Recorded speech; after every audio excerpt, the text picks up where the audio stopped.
আপনি একটা Bluetooth headphone কিনতে চাচ্ছেন, কিন্তু আসলে আপনি TWS ইয়ারবাডস কিনবেন নাকি আপনি নেকব্যান্ড কিনবেন সেটা আপনি বুঝতে পারতেছেন না।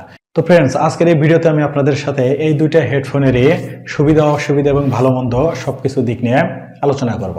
তো ফ্রেন্ডস, আমি আশা করি শুরু থেকে সম্পূর্ণ ভিডিওটা দেখবেন, তাহলে কিন্তু ভালো একটা ধারণা আপনারা পেয়ে যাবেন। ডিজাইনের প্রসঙ্গে যদি আসে তাহলে আপনারা জানেনই যে TWS ছোট্ট এরকম একটা বক্সের ভিতর থাকে, এর দুইটা ইয়ারবাডস থাকে। এবং আমরা যদি নেকব্যান্ডের বেলায় আসি তাহলে নেকব্যান্ড কিন্তু এরকম তারওয়ালা একটা হেডফোন, যেটা আমাদের এই ঘাড়ের উপর ঝুলিয়ে রেখে কিন্তু ব্যবহার করতে হয়। এখন দুইটার যদি সুবিধা অসুবিধার কথা বলি তাহলে যেটা TWS সেটা দেখতে কিন্তু অনেক বেশি স্মার্ট এবং অনেক বেশি আকর্ষণীয়। আর TWS এ কোনো তার না থাকাতে এটা কিন্তু আপনি যখন ইউজ করবেন তখন কিন্তু আপনার ঝামেলা কম মনে হবে। এছাড়া এটা পকেটে বহন করা কিন্তু খুবই সুবিধা। আর আমি যদি অসুবিধার কথা বলি তাহলে এটা যেহেতু সাইজে খুবই ছোট, তাই এটা কিন্তু যে কোনো সময় হারিয়ে যেতে পারে। এবার আসি নেকব্যান্ডের বেলায়। নেকব্যান্ডের কথা যদি বলি তাহলে নেকব্যান্ড এটা তো জানেনই, আসলে ঘাড়ের উপরে এটা ঝুলে রেখে এটা ব্যবহার করতে হয়। তো এটা যেহেতু ঘাড়ের উপরে এটা ঝুলিয়ে রাখতে হয়, এটা অনেকটাই বেশি ভিজিবল, যার কারণে কিন্তু এটা দেখতে একটু কম স্মার্ট মনে হয় আমার কাছে।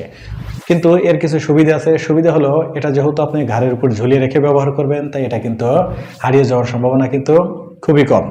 এছাড়া আপনি যদি দীর্ঘ সময় ব্যবহার করতে চান তাহলে কিন্তু এই নেকব্যান্ডটা কিন্তু খুবই ভালো।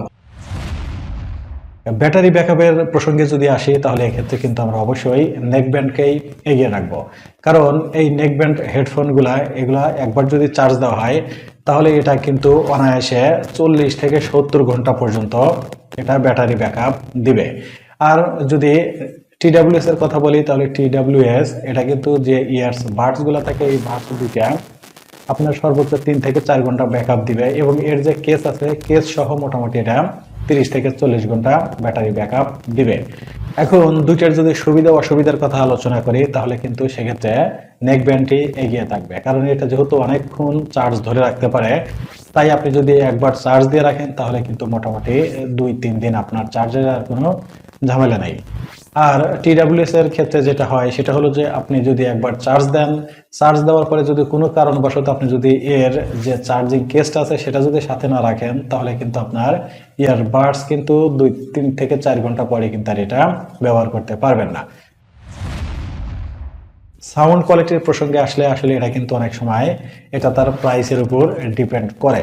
তবে আমি ব্যক্তিগতভাবে যেটা মনে করি সেটা হলো যে আমরা যে TWSটা ব্যবহার করি, এই TWS এর ভিতরে কিন্তু 10 থেকে 15 mm এর ড্রাইভার থাকে, যার কারণে কিন্তু এর সাউন্ড কোয়ালিটিতে ব্যাস এবং ট্রেবল খুবই ভালোভাবে বোঝা যায়। অর্থাৎ আপনি যখন গান শুনবেন মোটামুটি একটু বেশি সাউন্ড দিয়ে আপনি মনে হবে যে আপনি কোনো কনসার্টে আছেন।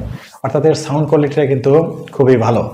আর যদি নেকব্যান্ডের প্রসঙ্গে আসি তাহলে নেকব্যান্ডের সাউন্ডটা কিন্তু এতটা বেশি শ্রুতিমধুর না, অর্থাৎ এর ব্যাস এবং ট্রেবল কিন্তু তুলনামূলক কম থাকে, যার কারণে আপনি যদি এটা ব্যবহার করে গান শোনেন তাহলে মনে হবে যে আসলে TWS এর তুলনায় গানটা একটু চিকন বা হালকা মনে হতে পারে। তো পরিশেষে যদি আমি সাউন্ড কোয়ালিটির দিক থেকে বিবেচনা করি তাহলে আমার কাছে যেটা মনে হয় সেটা হলো আপনার TWSটাই ভালো। একটা ব্লুটুথ হেডফোনের সবচেয়ে গুরুত্বপূর্ণ পয়েন্ট কিন্তু এটা, অর্থাৎ আপনি যদি ব্লুটুথ হেডফোন কানেক্ট করে কারোর সাথে মোবাইলে কথা বলেন, সেক্ষেত্রে আপনি যদি কথা শুনতে না পারেন তাহলে সেটা যেমন অসুবিধা, আবার আপনি যার সাথে কথা বলছেন সে যদি আপনার কথাটা শুনতে না পারে তাহলে সেটাও কিন্তু এক ধরনের অসুবিধা। তো আমি যদি এই কলিং এবং মাইক্রোফোনের দিক থেকে যদি বিবেচনা করি তাহলে এখানেও কিন্তু নেকব্যান্ডটাই এগিয়ে থাকবে। কি জন্য এগিয়ে থাকবে? যেহেতু নেকব্যান্ডটা তারযুক্ত একটা হেডফোন, এই তারওয়ালা অংশটা কিন্তু আমাদের এরকম ঘাড়ের উপর ঝুলিয়ে থাকে। আর এটা যেহেতু ঘাড়ের উপর ঝুলিয়ে থাকে তাই এর যে মাইক্রোফোনটা আছে সেটা কিন্তু অনেকটা মুখের কাছাকাছি থাকার কারণে আপনি যখন কারোর সাথে অডিও বা ভিডিও কলে কথা বলবেন সে কিন্তু আপনার কথাটা স্পষ্ট শুনতে পাবে। এক্ষেত্রে আমি যদি TWS এর কথাটা বলি তাহলে TWS এর যেহেতু এরকম কোনো তার নেই, TWS এর মাইক্রোফোন থাকে আমরা যে দুটা ইয়ারবাডস ব্যবহার করি এই ইয়ারবাডস এর ভিতরে। তো ইয়ারবাড যেহেতু কানের ভিতর থাকে আর এটা যেহেতু মুখ থেকে একটু দূরে অবস্থিত, তাই দেখা যাচ্ছে যে আপনি যার সাথে কথা বলছেন সে যে কথাটা বলতেছে সেটা আপনি স্পষ্ট শুনতে পারলেও আপনি যে কথাটা বলছেন সেটা যদি আপনি খুব জোরে বা লাউডলি যদি না বলেন তাহলে অপর পাশে থাকা ব্যক্তি কিন্তু একটু কথাটা আস্তে শুনতে পারে। অবশ্য আপনি যদি অনেক বেশি দামি যদি TWS ব্যবহার করেন তাহলে সেক্ষেত্রে কিন্তু এই সমস্যাটা হয় না। তবে আমরা যারা মিড রেঞ্জের TWS ব্যবহার করি তাদের অনেকেরই কিন্তু এই সমস্যাটা হয় যে আপনি তার কথা শুনতে পাবেন কিন্তু আপনি যখন কথা বলবেন আপনার কথাটা অপর প্রান্তে থাকা যে ব্যক্তি আছে সে কিন্তু অনেক সময় আস্তে বা ধীরে শোনে। এবার আসুন গেমিং এর পারফরমেন্সের দিক থেকে।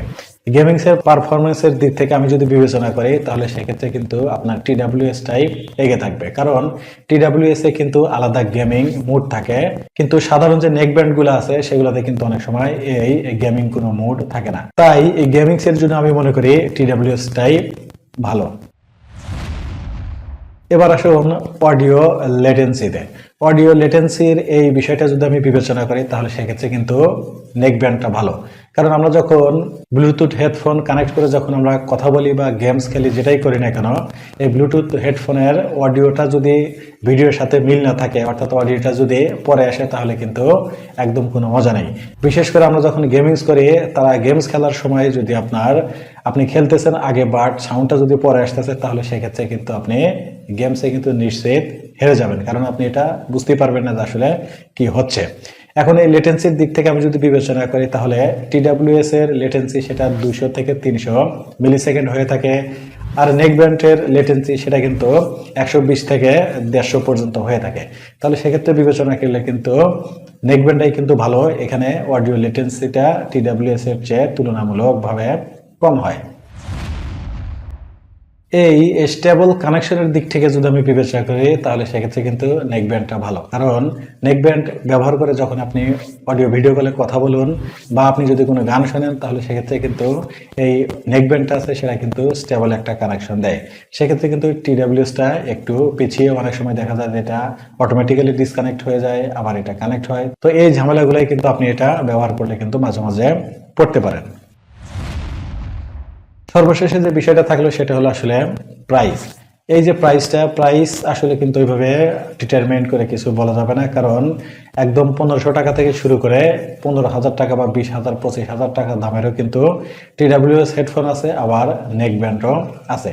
এখন আমি যদি দুইটাকে একই রেঞ্জে যদি বিচার করি, যেমন ধরেন আমি যদি 1500 টাকা দিয়ে যদি একটু TWS কিনি আর সেম প্রাইসে যদি একটা নেক ব্যান্ড কিনি তাহলে সেক্ষেত্রে ভালো পারফরমেন্স কোনটা দিবে?